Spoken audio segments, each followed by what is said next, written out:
Hello guys, how are you all? అందరూ బాగున్నారనేసి అనుకుంటున్నాను. బాగుండాలి. అండ్ ఇవాళ టాపిక్ వచ్చి మహాబలిపురం పార్ట్ 2 అనమాట. అసలు మహాబలిపురం అనేసి ఎందుకు పేరు వచ్చింది, అది ఎన్ని కిలోమీటర్ డిస్టెన్స్లో ఉంది మనకి, అండ్ దానికి మహాబలిపురం అనేసి ఎవరు పేరు పెట్టబడ్డారు, అసలు మహాబలిపురంలో ఏమి ఉందనేసి తెలుసుకుందామండి.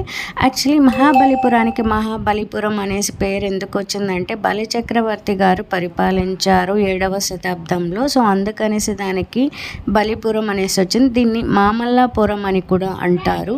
ఇది చెన్నైకి 70 కిలోమీటర్ దూరంలో అండ్ కంచికి 66 కిలోమీటర్ దూరంలో ఉంది. అండ్ ఇది మనకి చెంగల్పట్నం అనే జిల్లాలో ఉందన్నమాట. ఇది తమిళనాడులో ఉంది.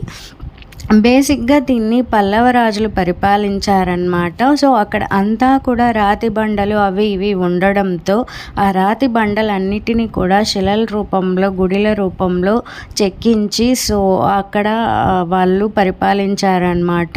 బేసిక్గా ఇక్కడ శివుడు ఉండేవాడు. సో అక్కడ 3 టెంపుల్స్ ఉండేవి. షీషోర్ టెంపుల్ పక్కన ఇంకా 2 గుడులు ఉండేటివి అనమాట. ఆ 2 గుడిలు కూడా సముద్రంలో మునిగిపోవడం అండ్ ఒకే గుడి అది మధ్యలో ఉండడం అనేది మనకి ఇక్కడ కనిపిస్తుంది. అది చూడడానికి కూడా చాలా అంటే చాలా బాగా అందంగా కనిపిస్తుంది. ఇక్కడ శివుడిని సృష్టించారనమాట. అదేవిధంగా ఇక్కడ వచ్చి మనకి వైజాగ్ ఎలాగో, మన ఆంధ్ర పీపుల్కి వైజాగ్ ఎలాగో మహాబలిపురం అనేది చెన్నై తర్వాత సో తమిళనాడు పీపుల్కి అంత ఎక్కువ అనమాట. ఇక్కడ నుండి వాళ్ళకి సో ఓడరేవు ద్వారా వాళ్ళకి సంపద అనేది ఎక్కువ వచ్చేదనేసి చరిత్రలో చెప్పబడింది. అండ్ ఇక్కడకు వచ్చే వాళ్ళందరూ కూడా ఫారినర్స్ అండ్ మన ఇండియన్స్ కూడా ఉన్నారనమాట.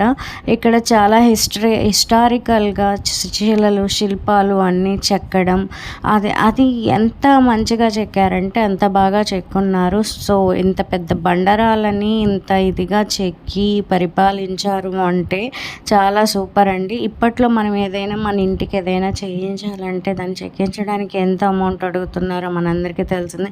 అలాంటిది వాళ్ళు ఆ బండరాళ్ళన్నిటినీ కూడా గుడుల రూపంలో చెక్కి దేవుణ్ణి సృష్టించి జనాలందరినీ కూడా చూసేటట్టు చాలా అందంగా ఇచ్చేసారనమాట.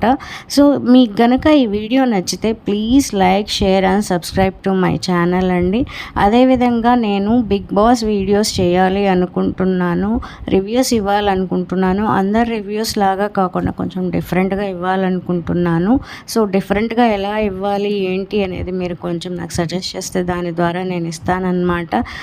అండ్ నేను ఇచ్చే రివ్యూస్ కనుక మీకు నచ్చితే please encourage to my channel అండి. ఏదైనా తప్పు చేస్తే మీరు ఇది చేశారని చెప్పండి, నేను రెక్టిఫై చేసుకోవడానికి ట్రై చేస్తానన్నమాట. బేసిక్గా అందరూ చెప్పేది అంటే బిగ్ బాస్ 8 అనేది ఈసారి చాలా డిఫరెంట్గా ఉండబోతుంది అనేసి అంటున్నారు.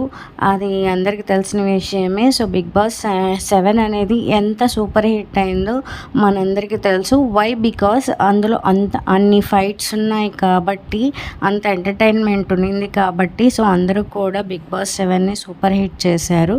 ఈసారి బిగ్ బాస్ 8 అనేది కూడా చాలా డిఫరెంట్గా ఉండబోతుంది. అండ్ ఇంకొక విషయం ఏంటంటే బిగ్ బాస్ 8లో ప్రీవియస్గా వచ్చినటువంటి కంటెస్టెంట్లు కూడా పాల్గొంటారనేసి ఒక సమాచారం అనమాట.